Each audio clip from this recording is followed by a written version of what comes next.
noite, está no ar mais um programa Direito.com, aqui pelo canal da UpTV.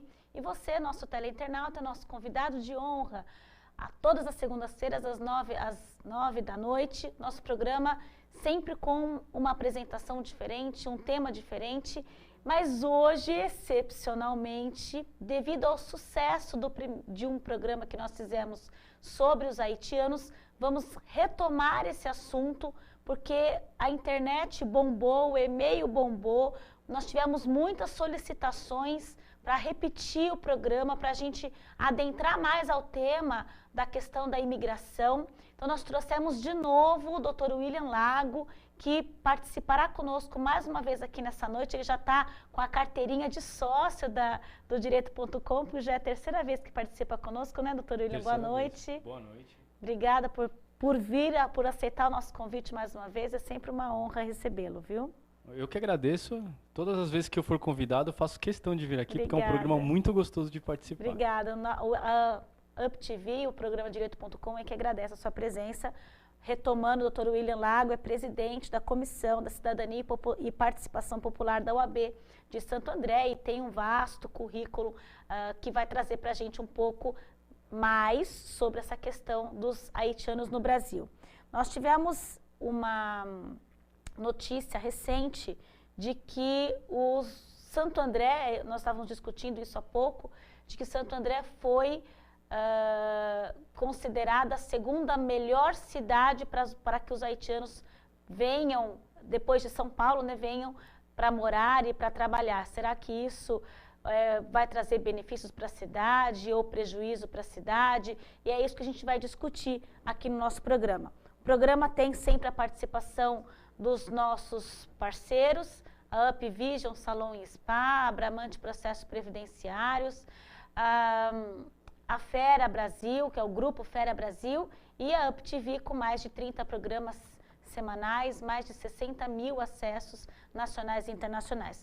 Você que queira participar, entra no site uptv.com.br, tem um link ali ao lado, na página inicial, participe, coloque o seu e-mail, o seu nome, mande para nós a sua pergunta, a sua dúvida, participe, porque o programa é feito para você. Nós também estamos no YouTube, no programa Direito Com, e também no facebook.com/direito.com. E agora, a participação aqui do nosso colega, Dr. William Lago, que vai falar um pouquinho para a gente sobre essa questão. Por que nós estamos retomando isso com os haitianos, Dr. William? Boa noite. Mais uma vez aqui é um prazer estar no programa. E é um tema que realmente deu muito pano para manga, porque depois que a gente encerrou aqui a participação, a gente vai conversar com as pessoas nas ruas. Uhum. E aí tem também a participação no Facebook e todas as redes sociais.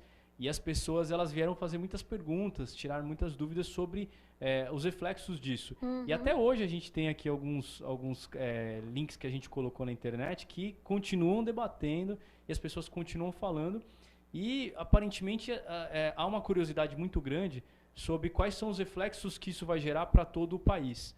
Então, tem muita coisa aqui para a gente discutir ou para rediscutir. Sim, sim. E muitos dados que a gente debateu no outro programa, a gente tem uma outra oportunidade aqui de falar um pouquinho mais de maneira aprofundada sobre eles e tirar as dúvidas das pessoas que estão assistindo nas suas casas. Sim, o Brasil, na verdade, por que depois nós fomos pesquisar, né? E o Brasil assinou, o governo Lula assinou um tratado de humanização. Então, quando um estrangeiro ele entra no país, no nosso país, né? Ele entra no Brasil, ele não pode ser simplesmente extraditado, ele não pode ser simplesmente devolvido para o país de onde ele veio. O Brasil tem que abraçar, tem que proteger esse estrangeiro que aporta no nosso país. Então, na verdade, há esse tratado de humanização, que isso envolve um pouco de direito internacional, e esse tratado de humanização é que faz com que, na verdade, o Brasil tenha por obrigação, no momento em que esse estrangeiro entra no país, o Brasil tem por obrigação, em razão desse tratado internacional, de proteger esse estrangeiro. Por isso que nós temos não só haitianos, mas nós temos bolivianos, nós temos várias outras nações, né? Já várias outras pessoas de outras nacionalidades, vivendo africanos, haitianos, bolivianos e várias outras pessoas de estrangeiros vivendo no Brasil. Na verdade, uma coisa que a gente precisa pensar é que, assim, esse governo atual, ele tem uma política pública que tem vontade de trazer alguns estrangeiros para cá, né? Principalmente se a gente for parar para pensar no caso dos haitianos, nos casos dos bolivianos, principalmente governos que são próximos ou são governos que são alinhados ao governo atual aqui do Brasil. E, na verdade, o grande objetivo desse governo é criar a imagem internacional de que o Brasil vai muito bem. E, na verdade, a gente sabe que isso não é uma realidade. A gente não pode trazer para a nossa casa um visitante quando a gente não está com a casa em ordem, né? Então, às vezes, a gente, por mais boa vontade que a gente tenha, por mais vontade que a gente tenha de querer receber, de dar oportunidade, de ajudar, de abraçar, que isso faz parte da nossa cultura brasileira mesmo. Mas a gente, às vezes, está com a casa fora de ordem. Nós temos inúmeros problemas aqui no Brasil. Enquanto a gente não resolver esses problemas, fica complicado a gente apostar em dar oportunidade para outras pessoas, sendo que muitas oportunidades não foram garantidas aqui no Brasil. O que o Brasil não pode fazer hoje é tratar de maneira não digna, de maneira desumana, aqueles estrangeiros que aqui entrem. Mas é possível fazer uma política de controle de entrada de pessoas, até mesmo porque todos os países do mundo eles têm os seus tratados internacionais e não são obrigados a receber estrangeiros que não tenham condições de sobreviver dignamente no país. Então aí os países decidem quais são os estrangeiros que valem a pena para eles receberem e quais não são. Aqui no Brasil não, infelizmente a gente recebe todo mundo. Recebe todo mundo. Em razão desse tratado de humanização. Na verdade, mais por uma questão de política pública. Sim. Ao governo interessa tentar mostrar para o mundo, ainda mais agora com a Copa do Mundo, de que o Brasil vai muito bem. Mas a gente tem alguns problemas aí muito sérios que seriam importantes serem resolvidos antes da gente poder criar novos problemas e a gente hoje não tem, infelizmente, condição ainda de atender essas pessoas. Por mais que eu gostaria que a gente tivesse, não é verdade. mas não é uma realidade hoje. A gente falando aqui em Copa do Mundo, fazendo um parêntese aqui no nosso programa, nós temos a questão de termos estrangeiros, né? Vários estrangeiros turistas passeando aí pelo Brasil, Fortaleza, Manaus, São Paulo, Rio de Janeiro, Brasília, Belo Horizonte. E, na verdade, nós acabamos enxergando agora que as manifestações deram uma parada, né?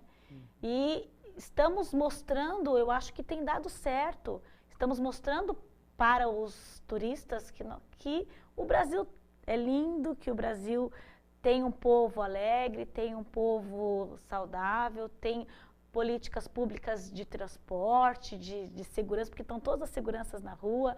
O país está, assim, aos olhos do estrangeiro que está vindo visitar o Brasil.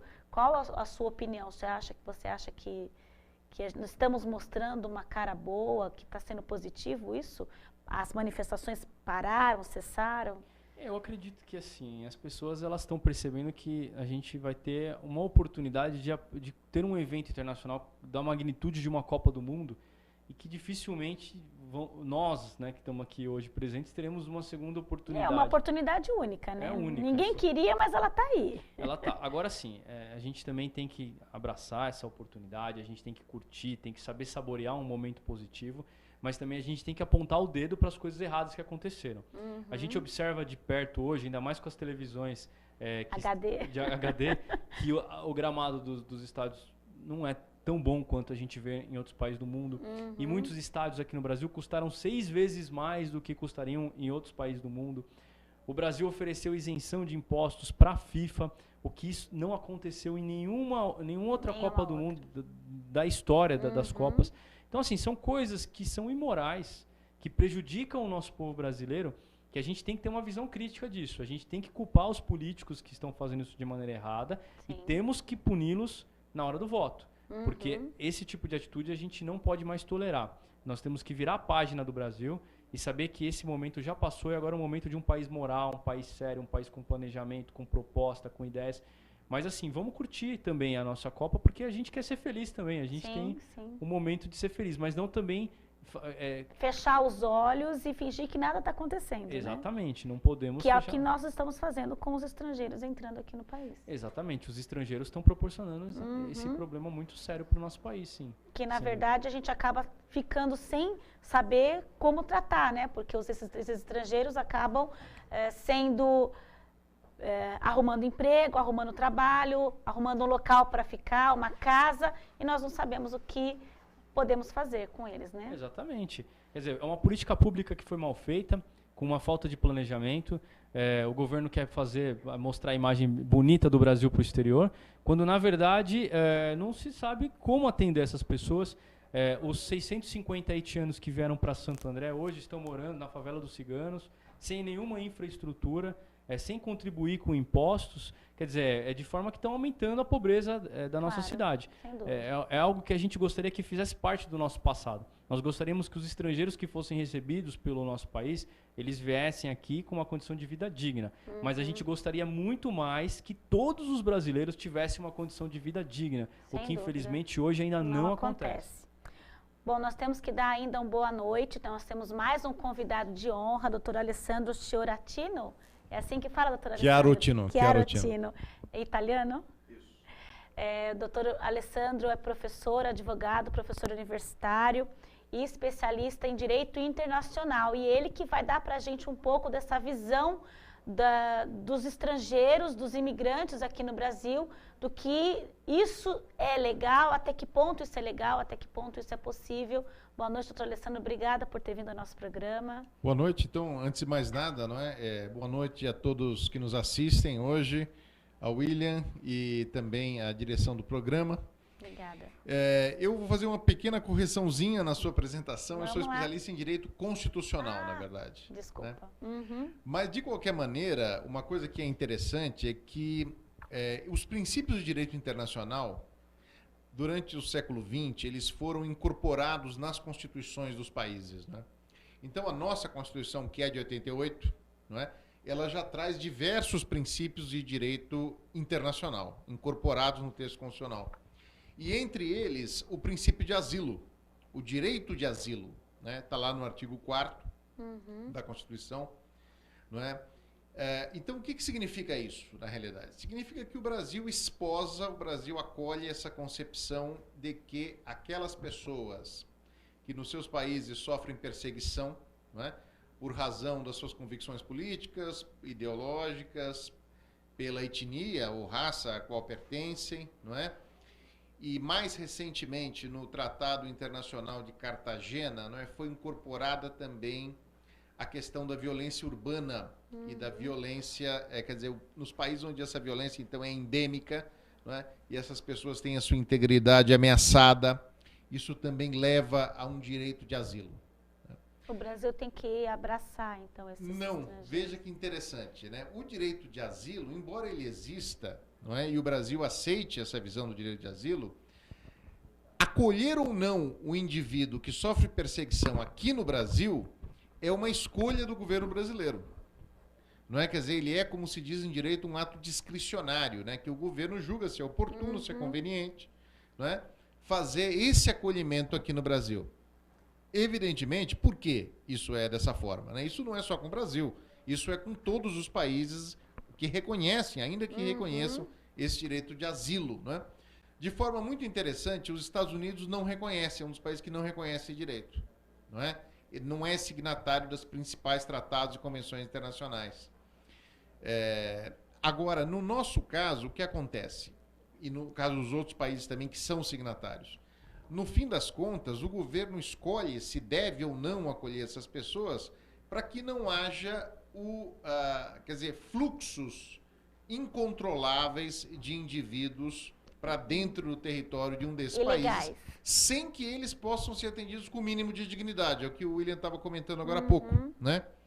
Então, a gente já viu, a experiência mostra, principalmente na Europa, nos fluxos que vêm do norte da Europa para os países europeus, existe esse problema. Esse é um grande problema enfrentado pela União Europeia hoje em dia, e principalmente pelos países que estão ali próximos do Mediterrâneo, como a Itália. Tem um fluxo muito grande.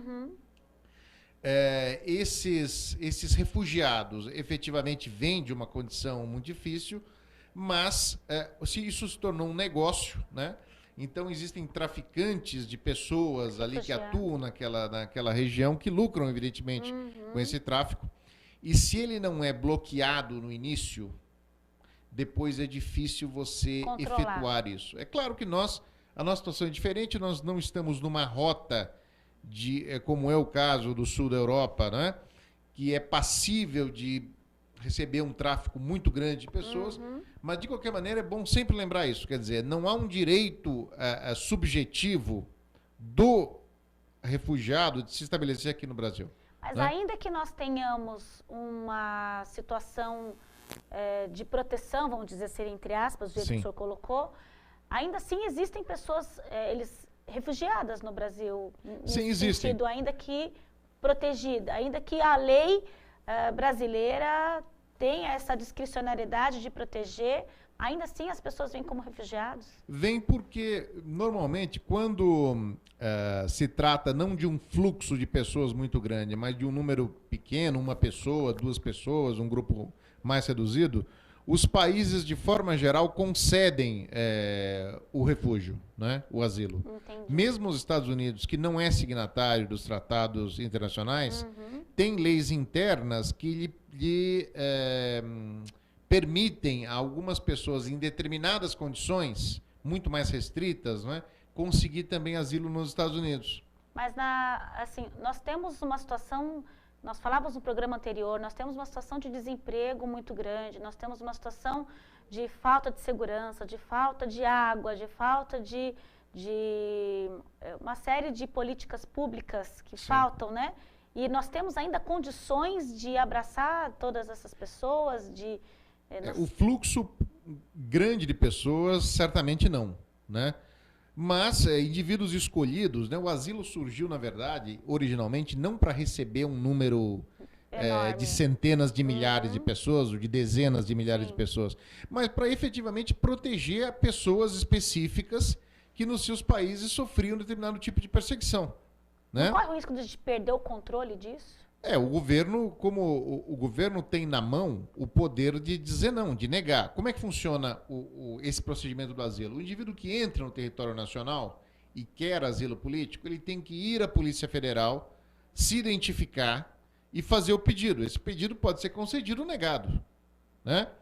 Então, agora, se ele não faz isso e se estabelece aqui, né, aí ele já não é mais um refugiado, ele é um clandestino. E a coisa muda de figura, né? E as pessoas atualmente têm admitido, entre aspas, contratado os clandestinos, vamos dizer assim, ilegais, porque apesar de ter desemprego, há muitas áreas, construção civil, por exemplo, que a mão de obra tem sido muito cara. Claro, e acabam contratando. Exatamente. Aquela coisa, esse problema acontece na Europa de forma gigante, também, né? De forma massiva. Né? Então é interessante ver o exemplo europeu para ver o que não se deve fazer, né? O que não se deve fazer é você permitir o fluxo incontrolado, porque uma vez que você permite, é difícil você voltar atrás. Sem dúvida. Então, a cautela do governo, não podemos agora tomar decisões demagógicas, né? Que, infelizmente, há o risco disso. Né? Alguém ter a ideia, olha, não, vamos acolher porque isso vai render dividendos políticos, né?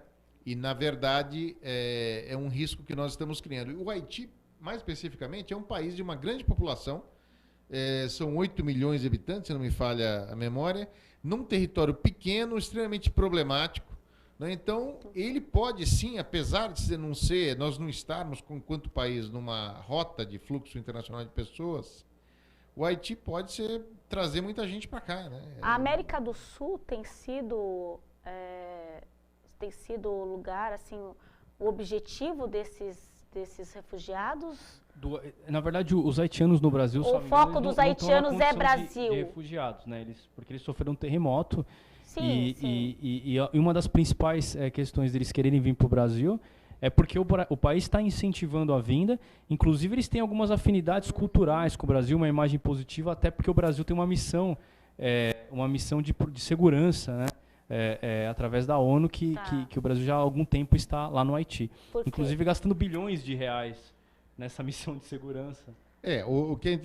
Na realidade, o fato de você ter uma situação econômica difícil não autoriza a pessoa a vir como refugiado, né?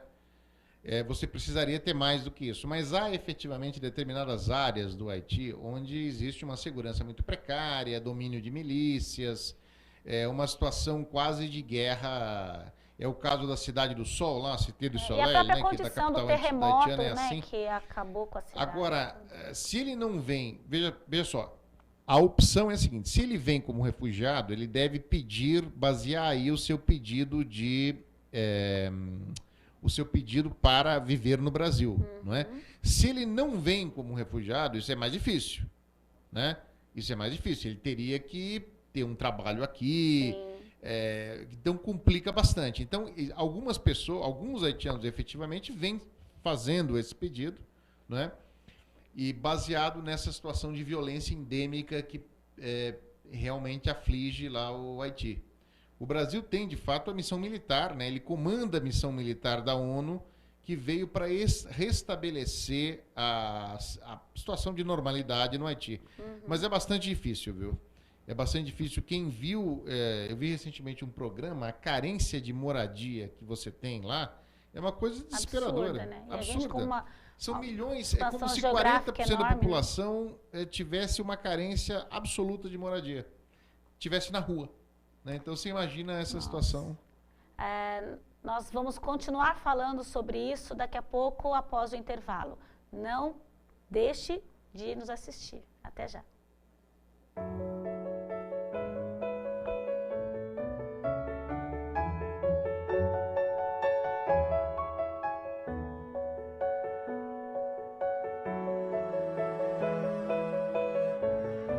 Sua família não vai esquecer o que você fez por ela.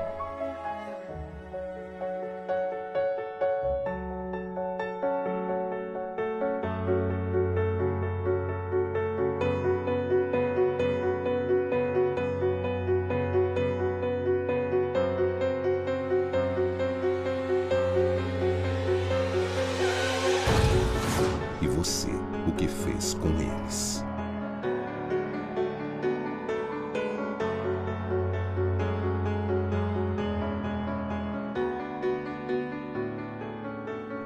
A culpa não morre nunca. Respeite o limite de velocidade. Ultrapasse com segurança. Sabe por que a indústria do cigarro está em boates, festas, faz o cigarro aparecer nas telas de cinema e até nas novelas? E por que ela faz embalagens bacanas, cria sabores diferentes e vitrines bonitas? Porque a indústria do cigarro quer transformar você, que ainda é jovem, em um fumante. É que toda vez que um cliente morre, ela precisa de um novo. Nada pessoal. É negócio. Fique esperto. Começar a fumar é cair na deles. Eu peguei dengue 2 vezes. Foi horrível. Muita dor no corpo, febre. Eu fiquei de cama. Aí o quadro foi piorando e eu tive que ir pro hospital. E eu morri. É isso mesmo. Eu sou apenas um ator.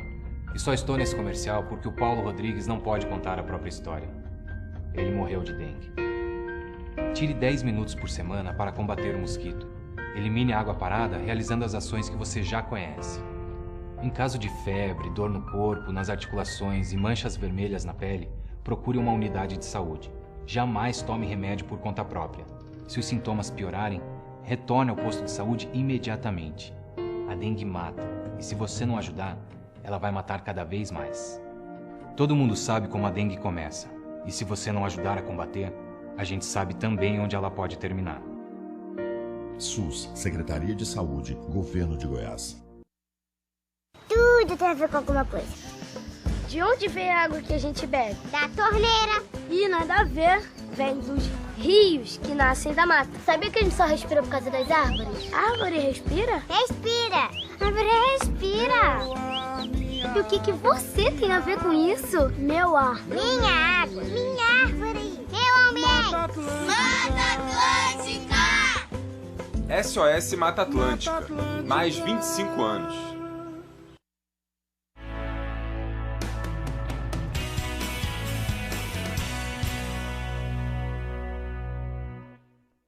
Estamos de volta com o programa Direito.com. Nós temos os convidados aqui, Dr. William Lago, Dr. Alessandro, que vieram nos presentear com a presença deles falando hoje sobre o direito constitucional e o direito dos haitianos aqui no Brasil, não só dos haitianos, mas dos estrangeiros, dos refugiados de uma forma geral. Você que ainda não participou, entra no site uptv.com.br, mande a sua pergunta, participe conosco, você é o nosso convidado principal da noite. Doutor Alessandro, se eu tiver um clandestino trabalhando no Brasil, como é que ele quer regularizar a situação dele? Como que ele faz? É fácil? Ele vai onde? Veja, o mais correto seria ele ir procurar o Departamento de Polícia Federal, não é? Numa das suas diversas localidades que aqui em São Paulo. Tem até no shopping, né? Tem até no Shopping Eldorado, mas eu não sei se lá é feito esse trabalho. Shopping ABC também, né? Mas, enfim, é possível regularizar a sua situação. Primeiro, vamos lembrar o seguinte, clandestino mesmo é aquele que ingressa no território nacional e não, primeiro, sem visto, né? E aqui não se apresenta a Polícia Federal, não faz nenhuma gestão para regularizar a sua situação. Esse é o clandestino. Ele ultrapassa a barreira, ele entra no território brasileiro, né? Ninguém nem sabe. Oficialmente não. Enfim, esse é o clandestino. Agora, isso é diferente do estrangeiro que entra no Brasil legalmente. Regularizado. Não é? Legalmente, com visto, pode ser até o visto de turista. E o refugiado?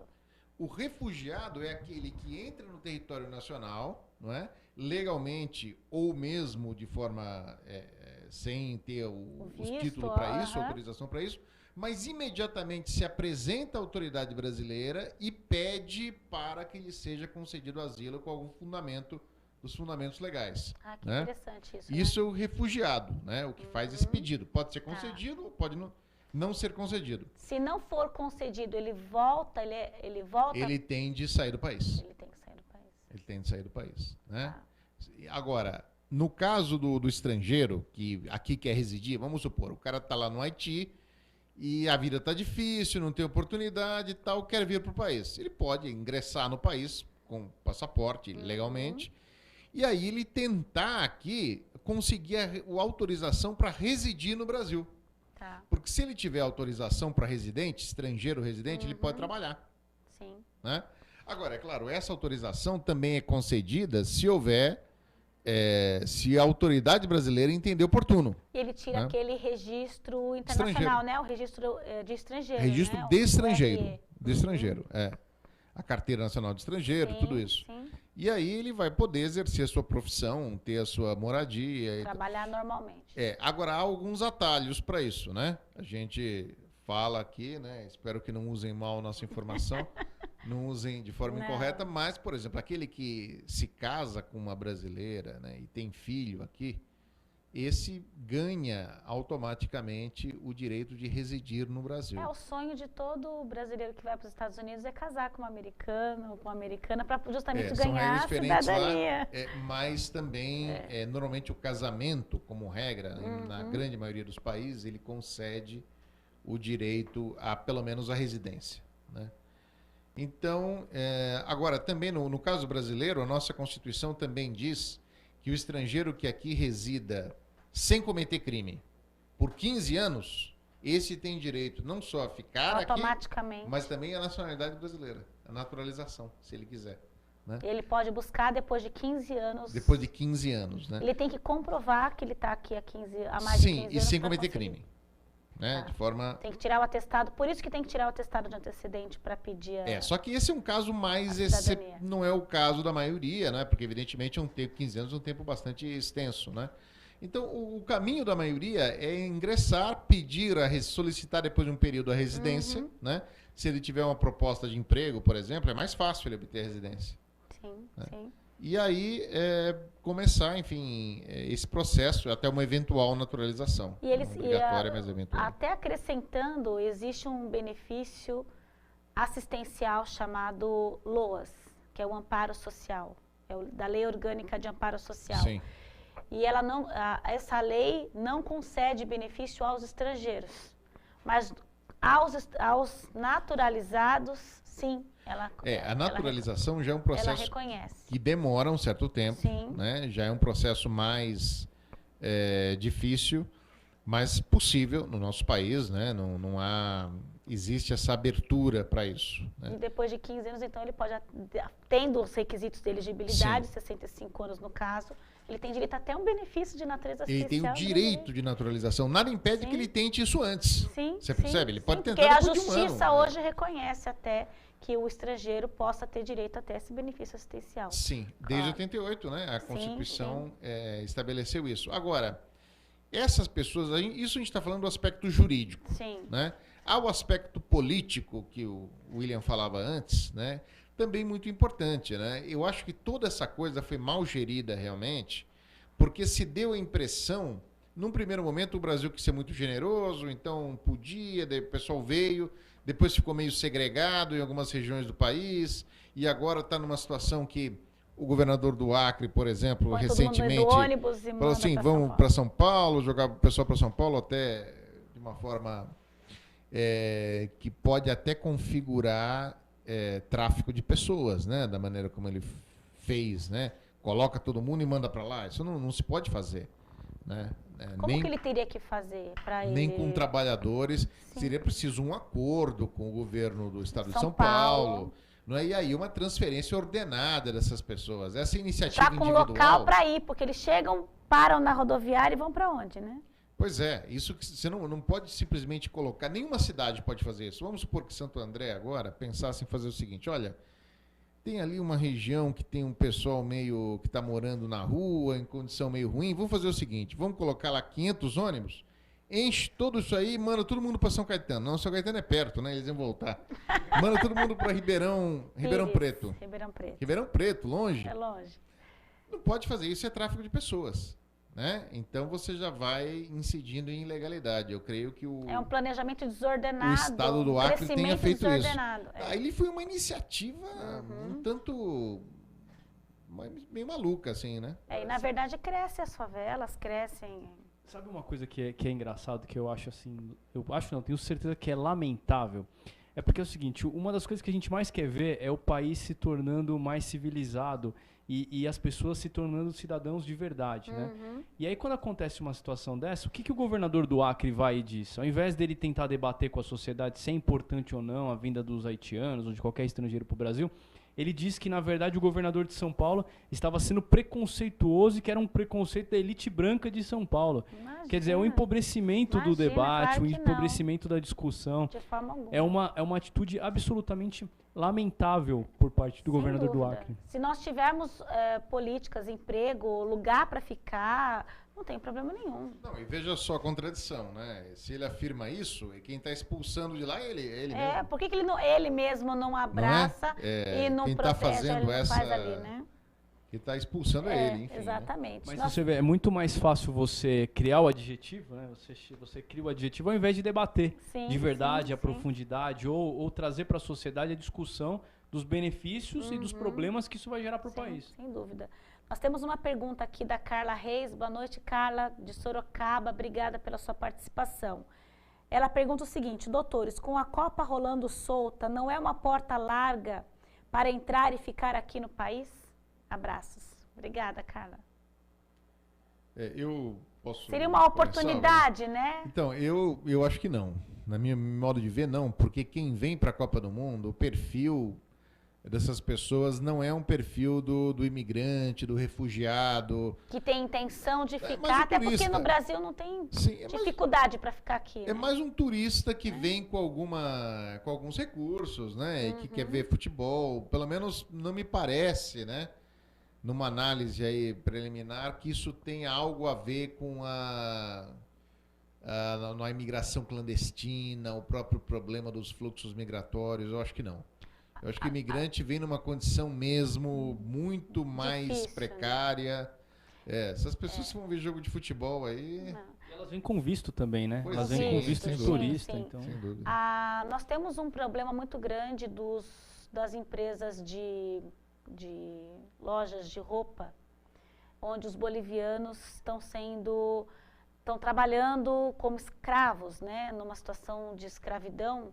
Nós já tivemos o Ministério Público intervindo nesse trabalho, nós já tivemos, existem várias políticas sendo trabalhadas nessa questão, mas eles não conseguem acabar com isso. Já foram lá, já estouraram vários locais e eles saem dali e vão para outro e eles continuam trabalhando nessa situação como se aquilo fizesse bem para eles, né? Esse acho que é um problema bem mais sério que o problema dos haitianos. Eu acho que sim, porque a Bolívia é um país que está mais próximo de nós, né? Quer dizer que a entrada é uma fronteira gigantesca, né? Então, a entrada de ilegais é muito mais fácil, né? No caso boliviano. E, ao mesmo tempo, ali você tem uma necessidade dessas pessoas que ganham tão pouco na Bolívia, às vezes, né? Que o que elas ganham aqui compensa trabalhar, compensa entre aspas, como escravos, né? Olha que situação. Trabalhar em situação subhumana, né? Mas com família, com filhos. É uma questão histórica mesmo. Inteira. A Bolívia tem, apesar das melhorias recentes ali, tem uma população andina, principalmente na região dos Andes, que é muito pobre, né? Então essa população que serve para esse tipo de mão de obra, né? Cabe aí, acho que aí é um problema, não sei que o William, como o William pensa, mas eu acho que é um caso, uma questão de polícia, né? Sim, mas o Ministério Público já interviu, né? Todo mundo sabe o que acontece, as lojas grandes que estão aí nos shoppings, as roupas são todas confeccionadas pelo trabalho escravo. Você sabe uma coisa interessante? O dinheiro fala mais alto, né? A impressão que dá. Eu assisti uma palestra da doutora Ivani Bramante e ela disse exatamente isso, que toda vez que você acaba eliminando um foco de escravidão de bolivianos e você indeniza o escravizado, ele passa de escravizado para escravizador. Ele traz consigo, ele utiliza os recursos que ele adquiriu, traz consigo outros bolivianos para criar outros focos de escravidão. Então, assim, o que eu digo é o seguinte, é uma questão de política pública que a gente tem que discutir com muita seriedade. Será que nós devemos permitir a entrada dessas pessoas no Brasil? Então, mas eles são clandestinos, eles não entram, eles têm visto. Então nós precisamos de uma política pública muito séria para poder devolvê-los para o país de origem deles. Porque, na verdade, isso para o Brasil está gerando uma série de problemas. Até mesmo, você imagina o seguinte, um boliviano, normalmente ele não tem conta em banco. É uma coisa que se discute muito. E ele movimenta grande quantidade de dinheiro da venda de roupas e ele está sendo muito sujeito a assaltos e problemas. Sim. Que é um caso que muita gente, os próprios criminosos sabem que ele vai ter dinheiro em casa porque ele não está guardando em banco. Então, quer dizer, ele é sujeito à violência, você acaba destruindo a oportunidade de uma vida digna de uma pessoa. Então, assim, é um caso muito sério que deveria ter sido tratado, ou deve ser tratado pelo governo de uma maneira muito mais criteriosa. Sim, ele tá à margem da sociedade. Ele está à margem da sociedade, porque ele não tem direito trabalhista, não que ele não tenha, ele não existe. Consegue exercer, né? Ele não exerce, ele não tem os direitos trabalhistas formalmente realizados, ele não tem o direito previdenciário, ele não tem direito de moradia, ele não tem os direitos todos que a Constituição Federal estabelece, ele não tem, porque ele está como clandestino, ele não existe, ele só tem o dinheiro. A questão trabalhista é interessante, ele não tem de fato esses direitos, não é que porque ele não trabalha legalmente. O trabalho ilegal não gera o direito, por exemplo... Mas a Constituição Federal não protege isso. Eu não tenho a proteção das pessoas, ainda que de forma de um trabalho ilegal, eu não tenho o trabalho deles. Ele vai ser indenizado, como disse o William, né? Mas ele não tem os direitos trabalhistas de quem trabalha legalmente, com carteira... O empregador, entre aspas, ele não é condenado, então... Ele é condenado. Ele é condenado a pagar. Ele é condenado, inclusive, pela razão, porque esse tipo de trabalho, como o próprio nome diz, isso é um ilícito penal. Sim, sim. Eu não posso manter esse tipo de atividade simplesmente e depois me safar só com algum tipo de... Não, olha aqui, vou pagar as tuas férias, vou pagar os atrasados e ponto final, né? Agora, problema difícil, viu? Porque sem a colaboração do governo boliviano, né? Sem a nossa fronteira com a Bolívia, agora me falha a memória, né? Mas ela acho que são mais de 1.000 quilômetros, né? Sim. Então, você tem uma pressão dessas populações para vir, porque para elas, se puser na ponta do lápis, sem contar a questão da dignidade humana e tudo, é vantajoso vir para cá trabalhar, ainda que ganhando pouco. E ainda que ele ganhe a indenização, junto com a indenização, deveria levá-lo de volta para a Bolívia, né? A expulsão, você está falando, né? A extradição. Existe esse recurso, né? Sim. Não Mas só a indenização dar o dinheiro para ele, porque acontece isso que o senhor falou. A questão é complexa, é preciso entender mesmo ali, no concreto, o que está acontecendo. Até eu, pelo menos, quando falo, né? Falo sem ter estudado o fenômeno específico, né? Isso que ele falou é interessante, né? Você veja que algumas pessoas que sofreram, estavam na posição de vítima, no momento seguinte vão estar na posição de algoz, né? Mas... escravizando, né? Então ele está achando aquilo máximo. Agora ele é o dono do a minha impressão, assim, de quem está de fora, né, é que falta fiscalização do Ministério Público do Trabalho, né? Sem dúvida. Porque, olha, se conhece a área... sabe de tudo. Se conhece quem são os suspeitos de praticar esse tipo de crime. Por que não há uma repressão mais eficaz, né? Falta fiscalização. Não que falte fiscalização, mas eu acho que falta uma fiscalização mais efetiva. Sim. Porque ela existe, ela acontece, existe até um grupo no Ministério do Trabalho específico para esse trabalho contra essa escravidão aí, esse trabalho dos escravos dos bolivianos, mas não sei, talvez alguma coisa mais além, justamente o que o senhor disse, é que não consegue acabar definitivamente. Né? A Bolívia é o segundo país mais pobre da América Latina. Talvez por isso. É uma pobreza quase africana lá dentro, né? Quer dizer, você tem realmente uma renda per capita muito baixa, em determinadas áreas muito baixa ainda. E quem é o país mais pobre da América Latina? Paraguai. O Haiti. O Haiti é o mais pobre. Não, o Paraguai é milionário perto desses dois, né? Você tem realmente uma... Então você vê que são os dois países que a gente está conversando aqui, são os dois mais pobres, os dois que mais trazem problema desse tipo. Senhores, mais um intervalo, a gente volta já já. Fica aí com a gente, o Direito.com volta já.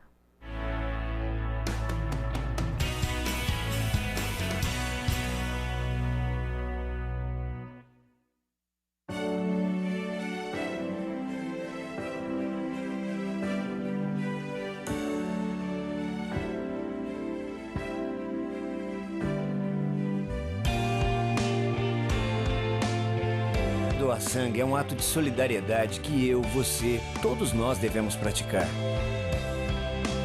Doe sangue, faça disso um hábito. Essa corrente precisa de você. Seja um doador. Um grande ato incentivado e apoiado pelo SUS. Não dá pra esquecer um filho. Não dá pra esquecer os pais. Não dá pra esquecer amigos que a gente gosta demais. Não dá pra esquecer o irmão, de sangue ou de coração. Não dá pra esquecer natais que nunca voltarão. Tem coisas que não dá pra esquecer nunca. Não exagerar na bebida é uma delas.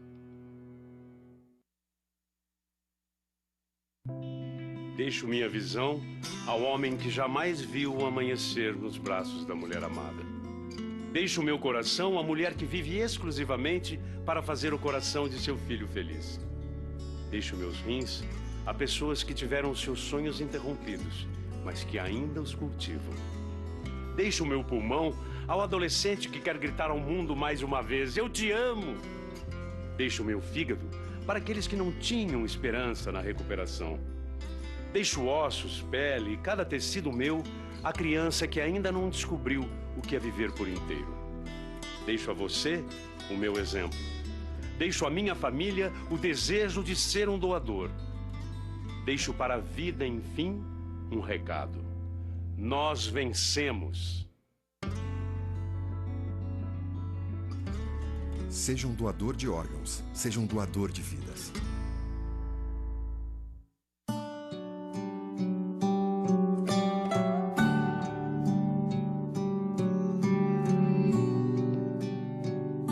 A cada 3 mortes de pessoas adultas, 2 são de homens.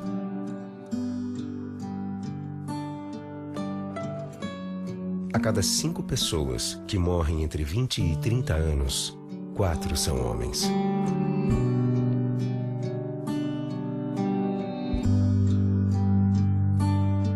homens vivem em média 7 anos menos que as mulheres.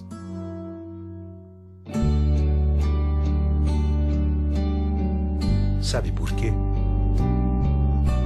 Porque o homem não cuida da própria saúde. Homem que se cuida não perde o melhor da vida. Política Nacional da Saúde do Homem.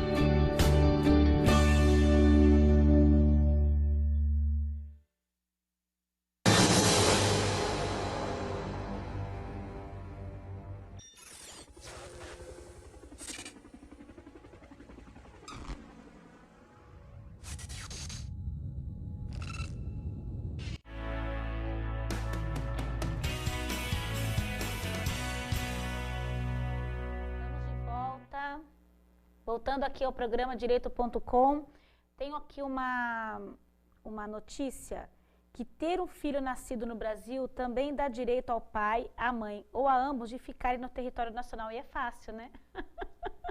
Não custa nadinha. E quem provar que pretende investir por aqui também ganha seu visto. Para isso é preciso provar um investimento mínimo de R$150 mil, valor estabelecido pela Resolução Normativa 84 do Conselho Nacional de Imigração.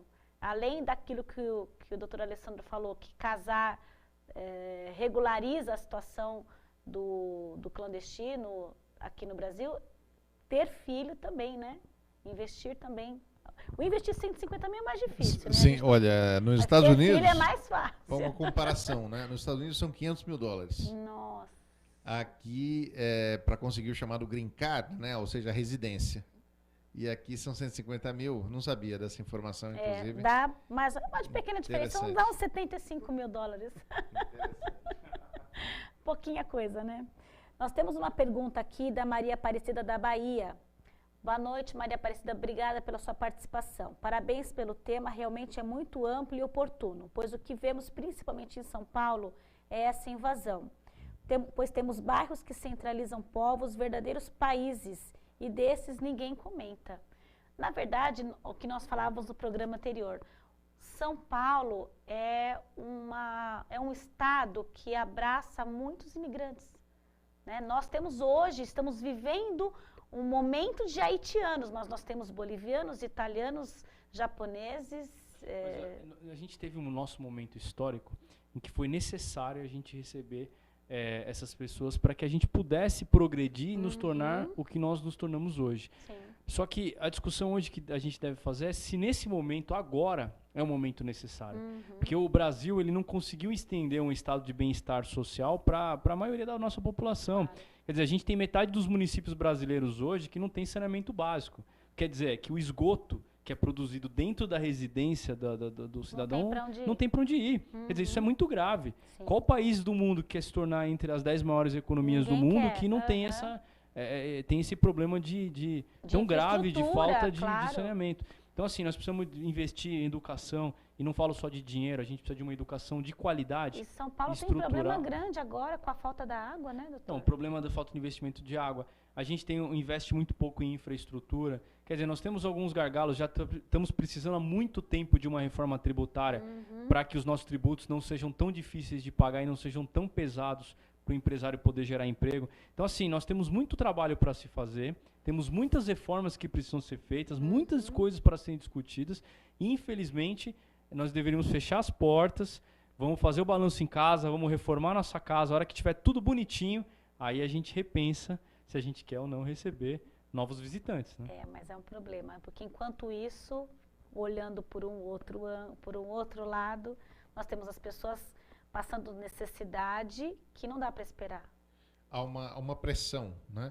Agora, o Estado e o nosso modelo de convivência internacional ainda com todas as organizações internacionais que existem, não é? Ainda é o Estado nacional. O Estado, a gente não pode esquecer, o Estado é soberano, não é?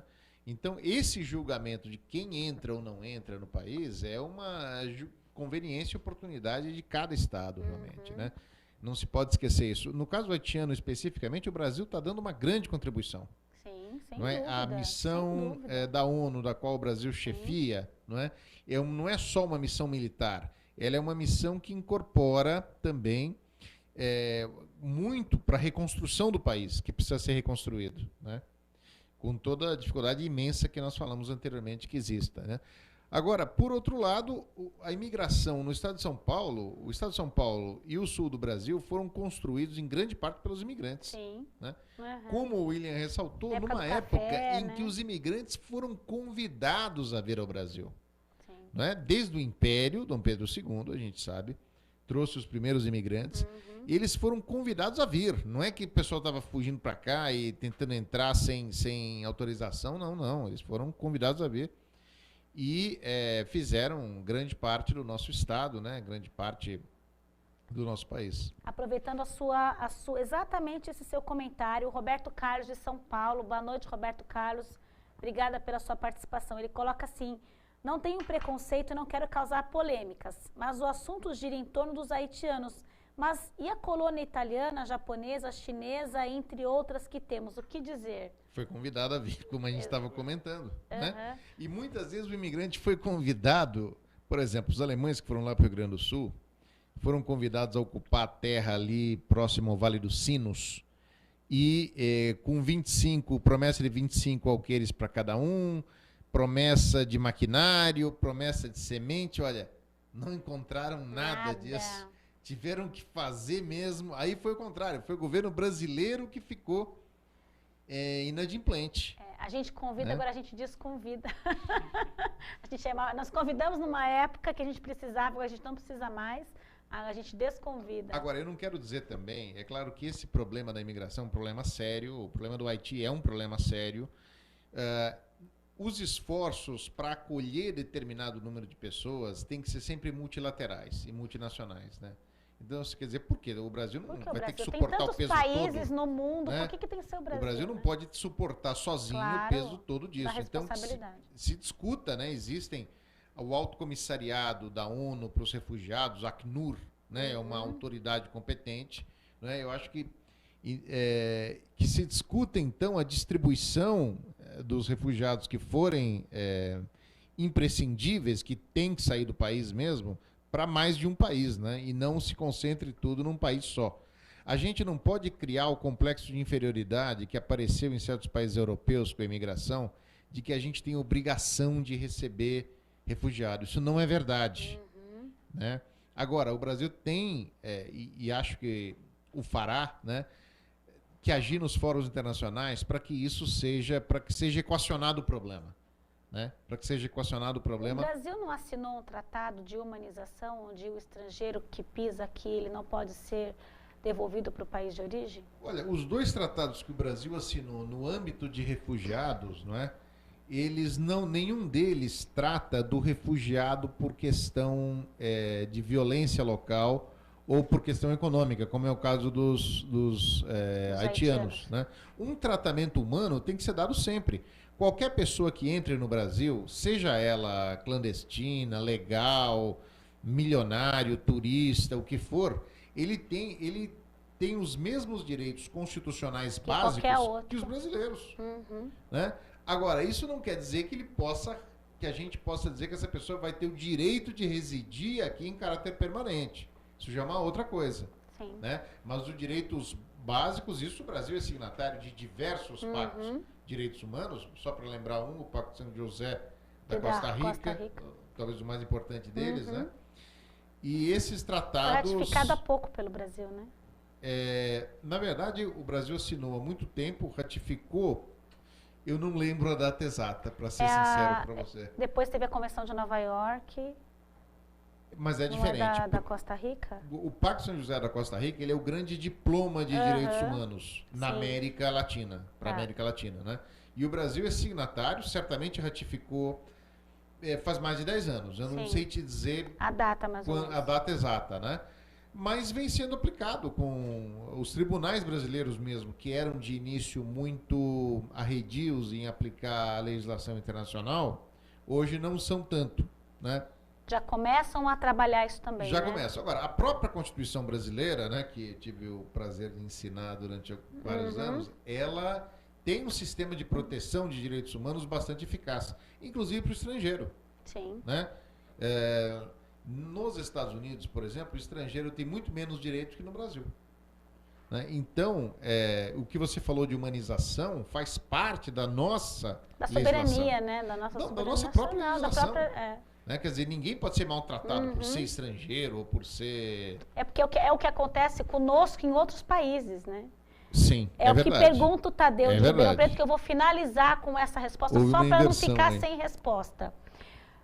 Tudo bem, proibimos eles de entrar aqui para fazer um balanço, porém é uma via de duas mãos.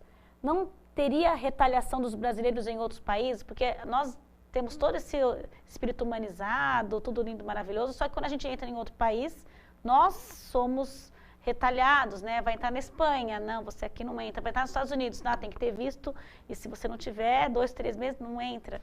A verdade é que cada país já faz isso, né? Cada país defende os seus próprios interesses. Então, mas por que o Brasil tem que assumir todo mundo? A gente tem que aprender a fazer o mesmo. É o que você falou da outra vez, exatamente. Se a gente quer nos tornar um país desenvolvido, temos que pensar como um país desenvolvido. É isso aí. Essa questão aconteceu mesmo, a gente lembra o problema das brasileiras. Sim, lá na Espanha, não entravam. Muitas vezes. Foram extraditar, pegaram o avião de volta. Muitas vezes até com uma certa truculência, tudo. O Brasil tem uma política de reciprocidade. A diplomacia brasileira adota esse princípio.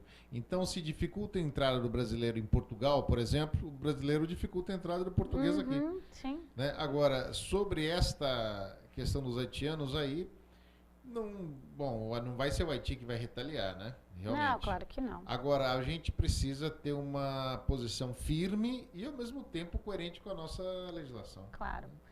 Bom, doutores, eu agradeço. O programa Direito.com chega ao final, mas já é o segundo programa sobre isso e a gente não finaliza o assunto, né? Obrigada, doutor William Lago, obrigada, doutor Alessandro, pela participação, agradeço muito, muitíssimo. Estão convidados para uma próxima oportunidade para falarmos de outros assuntos ou até mesmo deste assunto que é tão instigante. Agradeço muito, obrigada. Obrigada ao nosso teleinternauta, toda a equipe de produção do nosso programa, Fabiana, Odair, Guilherme, Liliana. E encerro com a frase da semana. Os que sonham de dia são conscientes de muitas coisas que escapam aos que sonham apenas à noite. Uma frase de Edgar Allan Poe. Obrigada, até a semana que vem, se Deus quiser.